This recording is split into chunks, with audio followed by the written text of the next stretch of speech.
Hi, നമസ്കാരം. എല്ലാവർക്കും പുതിയൊരു വീഡിയോയിലേക്ക് സ്വാഗതം. ഇന്ന് നമ്മൾ ട്രൈ ചെയ്യാൻ പോകുന്നത് ഫ്രഞ്ച് ഫ്രൈസ് തന്നെയാണ്.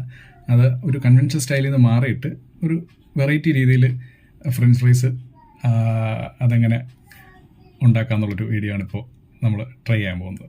നമുക്കിത് ചെയ്യാനായിട്ട് ഒരു 4-5 പൊട്ടറ്റോ നല്ല വൃത്തിയാക്കിയെടുത്ത് കുക്കറിലേക്ക് അതിനെ മാറ്റി കുറച്ച് ഉപ്പിട്ട് കൊടുക്കാം. എന്നിട്ട് നമുക്ക് സ്റ്റൗവിൽ വെച്ചൊരു 6-7 വിസിൽ നല്ലവണ്ണം വെന്ത് വരുന്ന രീതിക്ക് നമുക്കതിനെ വേവിച്ചെടുക്കാം. ഇപ്പോൾ പൊട്ടറ്റോ നല്ല വെന്ത് വന്നിട്ടുണ്ട്. അതിന് നമുക്കൊരു പ്ലേറ്റിലോട്ട് മാറ്റി പീൽ ചെയ്ത് വൃത്തിയാക്കിയെടുക്കാം. പീൽ ചെയ്ത പൊട്ടറ്റോ നമുക്ക് ഒന്നുകിൽ നമുക്ക് ഗ്രേറ്റ് ചെയ്യാം, അല്ലെങ്കിൽ ഒരു തവിയോ എന്തെങ്കിലും വെച്ചിട്ട് നമുക്കതിനെ പൊടിച്ച് നല്ലവണ്ണം മാഷ് ചെയ്തെടുക്കാം. അതിലോട്ട് നമുക്ക് ടേസ്റ്റിനനുസരിച്ചുള്ള ഉപ്പ്, ഒരു കുറച്ച് കോൺസ്റ്റാർച്ച്,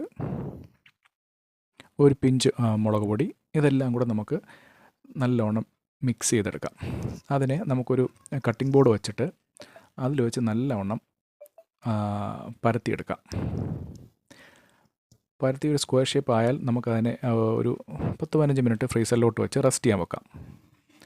റെസ്റ്റ് ചെയ്ത് വെച്ചതിന് നമുക്ക് ഇഷ്ടാനുസരണം നമുക്കിഷ്ടമുള്ള ഷേപ്പിൽ നീളത്തിലോ അല്ലെങ്കിൽ സ്ക്വയറായിട്ടോ ചെറിയ പീസായിട്ട് കട്ട് ചെയ്തെടുത്ത് എണ്ണ ചൂടായതിന് ശേഷം അതിലോട്ടിട്ട് നല്ലവണ്ണം വറുത്തെടുക്കാം.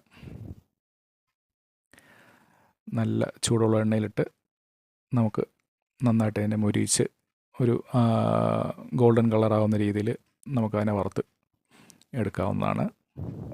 വറുത്ത് വരുമ്പോഴത്തേക്കും ഇതിൻ്റെ നല്ല ക്രിസ്പി ആയിരിക്കും, ഇത് നല്ല ടേസ്റ്റും ഉണ്ടാവും. അതിൽ നമുക്ക് വേണമെങ്കിൽ ഒരു പെരി പെരി മസാല ചേർത്ത് കൊടുക്കാം.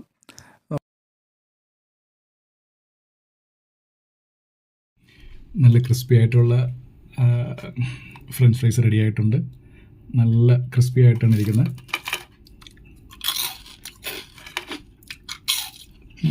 നല്ല ടേസ്റ്റാണ്. ഇതിനകത്ത് നമ്മൾ ഒരു പെരി പെരി മസാല ഇട്ടിട്ടുണ്ട്. അതിൻ്റെ നല്ല ഒരു എരിവിൻ്റെയും നല്ലൊരു ഫ്ലേവറൂടെ കിട്ടിയിട്ടുണ്ട്. നമുക്കിതിൻ്റെ കൂട്ടത്തിൽ കെച്ചപ്പോ മയനോസോ എന്തെങ്കിലും കൂട്ടിയിട്ട് നമുക്ക് കഴിക്കാം. എല്ലാവർക്കും വീഡിയോ ഇഷ്ടപ്പെട്ടെന്ന് വരുന്നു. വീണ്ടും നല്ലൊരു വീഡിയോ ആയി വീണ്ടും കാണാം. Signing off, Aneesh Mohan.